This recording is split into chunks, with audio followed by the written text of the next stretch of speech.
আজকে আমি দুইটা জিনিস গিফট পেয়েছি, অবশ্য একটা জিনিস গিফট পেয়েছি, ঠিক আছে।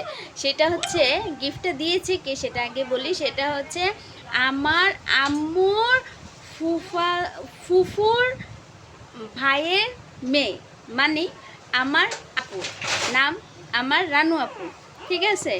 আমার রানু আপু আমাকে এই এক জোড়া জুতা গিফট করেছে, এবং হাতে যে আংটিটা দেখছো সেইটাও কিন্তু আমি এখন আপুর থেকে রেখে দিয়েছি।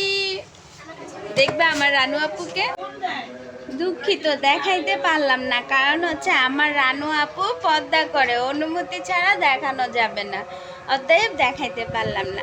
তবে জুতাগুলো পেয়ে আমি অনেক খুশি, যেহেতু আমি এবার এখন পর্যন্ত কোনো শপিং করি নাই। আমার খুব দরকার ছিল জুতাগুলো, যদিও বেশি দিন